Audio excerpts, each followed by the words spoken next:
To invite Curran Hatleberg to join me for the next artist talk.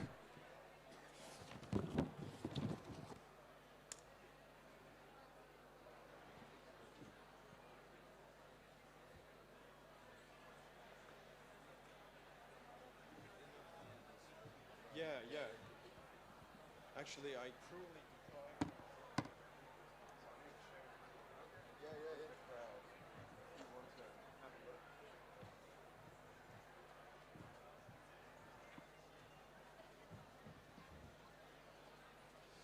Okay, please join me in welcoming Curran Hatleberg.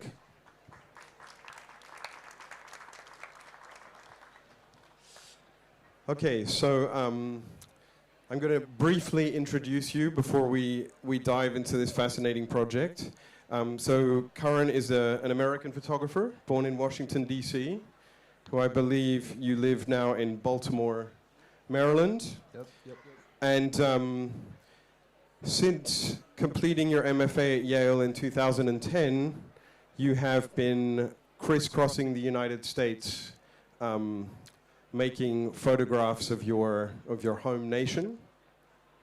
And so the book that we're here to talk about is River's Dream, published by TBW Books this year, and your second book with TBW.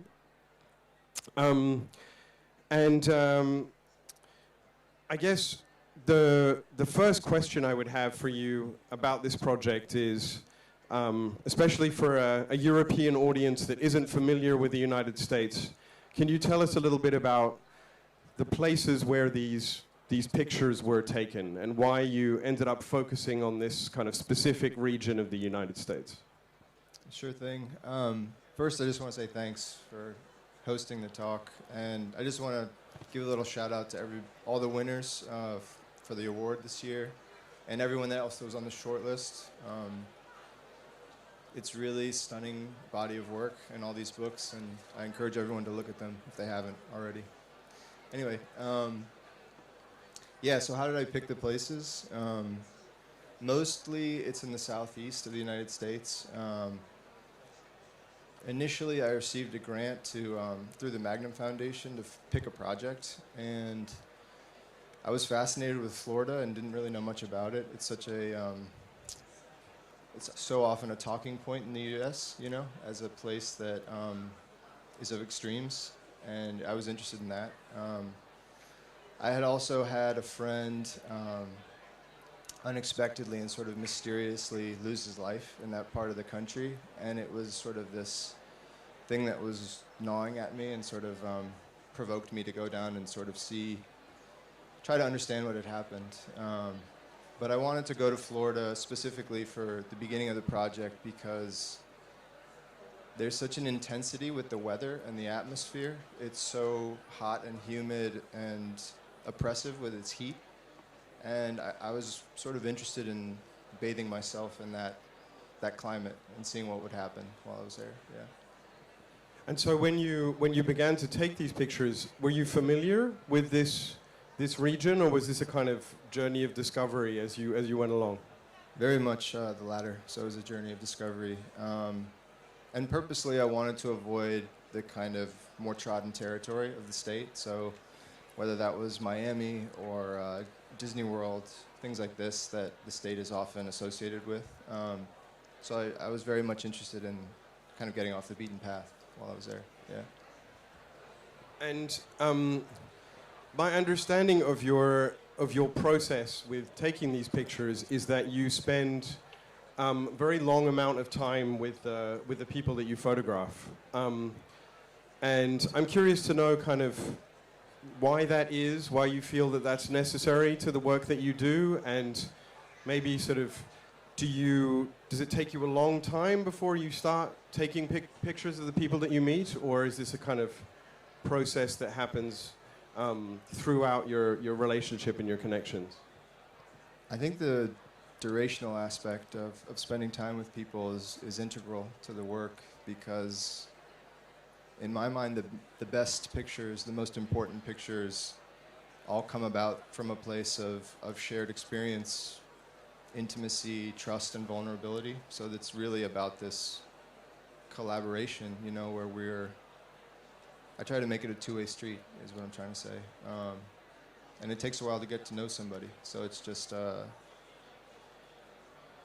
through that shared lived experience, you get to know someone, and that hopefully results in the pictures. Yeah. Right. And I mean, in terms of a collaborative quality to making these pictures, you know, what is, I guess, the kind of the input of the people that you're photographing? Like, are you working together on the types of things that are being photographed, or is it just really about sort of building that level of trust where you become almost part of the furniture in the project? It's very much both. So definitely that latter thing that you described, in which you become, in a sense, part of the family, part of the community. And so that's critical to the process. But then there's also these moments in which someone, when you've spent that much time with them, they know that you're photographing them. So there's some degree of performance, you know. There's some amount of like the shared endeavor that we're doing together. So someone might say, well, let's go over there. Like, the lighting's good over there. You know, like, after a while, they sort of understand all the nuances and details of photographing, and we're just doing it together. Or they might say, I really want to show you something, and we get in the car and go somewhere. So, yeah, very much that kind of collaboration is a part of it. And in terms of the book itself as an object, I'm not sure where it is. Who has got the book in their hands at the moment? Can you just lift it up and show people the cover of the book? This is something that was quite striking to me. I mean, there's two aspects I wanted to ask you about. Is one, the choice of this cover that has no text on it, that has this marbled paper effect, and the reason behind that. And also the other thing is, when you have this book in your hands, the kind of monumental quality of it. It really feels, you know, it's a large format, but it feels sort of monumental. So maybe can you talk a bit about the process of choosing the object and that cover in particular? Sure. Yeah, I was always drawn to just the beauty and aesthetics of marbled paper. It's something that I've seen a lot. It's very traditional in a certain sense, often as end papers. So it was something that I saw a long time ago and just kind of made a mark on me. But in putting the work together, I think that so much of that atmosphere that I was talking about, that kind of swelter, humid, hot environment that I found myself in for a lot of the pictures, I wanted to translate that somehow to the cover. And to me, it feels like almost like mold that's growing from humidity, or you know, a lot of these places I was photographing, water and land are in constant battle with each other, and it almost feels like a petri dish to me, of like a swamp. So I was thinking about those things, and also just with the title, it evoked a kind of dreamlike vision for me looking at it. In terms of the scale, kind of tying back to that atmospheric quality that hopefully translates into pictures, I really wanted the book to be labored, you know, to like work through it. So there's only one image per spread. We chose a paper stock that felt kind of slick to the touch, almost like it was wet, to try to transfer that feeling of the climate there. So all those elements, I wanted it to be kind of cumbersome and really have to slow down to do it, because things slow down when it's hot like that. Right. Yeah. No, it definitely does slow down the process of reading the book. You find yourself really just dealing with each image individually. And I think it's probably the first book that I have seen described by many different people as wet. But somehow what you're speaking about really comes through, not only in the images themselves, but almost in the kind of tactility of the object.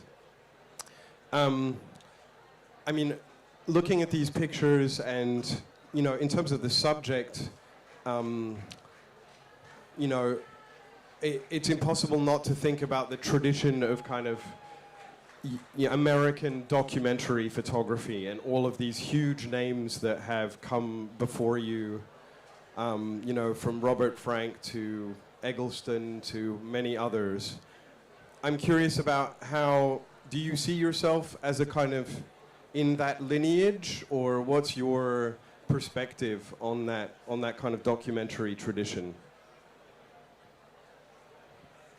Well, it's certainly something that fascinated me and propelled my interest at the beginning of photography. I feel like I've started to stray away from those ideas that were so valued and cherished by not only those artists, but the viewers that look at that work, because so much of what they did defaults to this falsehood that I believe to be in the art world that focuses on and props up this like artist as singular genius kind of thing, and it doesn't do much to give value to the folks that they were photographing, spending time with, providing access, giving them places to sleep, whatever it might be. So much, in my experience of that history, that falls into the shadow, and you think about the artist as this giant, rather than all the people that helped make the work happen. Yeah. Okay, I'd like to open it up to questions from the audience.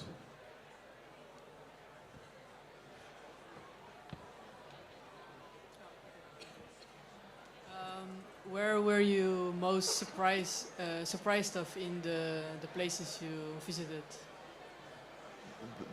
Where was I most surprised by the place?